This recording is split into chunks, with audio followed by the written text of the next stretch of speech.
আপনার সবচেয়ে প্রিয় জিনিসটি কি? কোনো দামি ফোন, গাড়ি নাকি জমানো টাকা? যদি বলা হয় আজই সেই প্রিয় জিনিসটি কাউকে দিয়ে দিতে হবে, আপনি কি পারবেন? মদিনার এক ধনী সাহাবী ঠিক এই কাজটিই করেছিলেন। তার সামনে ছিল মদিনার সবচেয়ে সুন্দর বাগান, আর তার কানে ছিল কোরআনের একটি আয়াত। কি ঘটেছিল এরপর? চলুন জেনে নিই।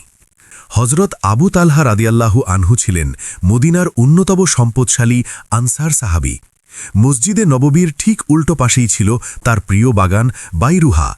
সেই বাগানের সুমিষ্ট পানি পান করতে স্বয়ং রসূলুল্লাহ সাল্লাল্লাহু আলাইহি ওয়াসাল্লাম সেখানে যেতেন। একদিন কোরআনের এই আয়াতটি নাজিল হল, তোমরা ততক্ষণ পর্যন্ত প্রকৃত পুণ্য লাভ করতে পারবে না যতক্ষণ না তোমরা তোমাদের প্রিয় বস্তু থেকে ব্যয় করো। সূরা আল ইমরান 92। এই আয়াতটি শোনার সাথে সাথে আবু তালহা রাদিয়াল্লাহু আনহু দৌড়ে গেলেন নবীজির কাছে। হে আল্লাহর রাসূল, আল্লাহ বলেছেন প্রিয় বস্তু দান করতে, আর আমার কাছে বাইরুহা বাগানের চেয়ে প্রিয় আর কিছু নেই।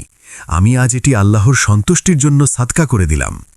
আমরা অনেক সময় দান করি আমাদের ফেলে দেওয়া বা উদ্বৃত্ত জিনিস থেকে, কিন্তু আবু তালহা রাদিয়াল্লাহু আনহু আমাদের শিখিয়েছেন সত্যিকারের ভালোবাসা মানে নিজের সবচেয়ে পছন্দের জিনিসটি আল্লাহর জন্য উৎসর্গ করা। দানে পরিমাণ নয়, বরং মনের আবেগ আর ত্যাগই আসল।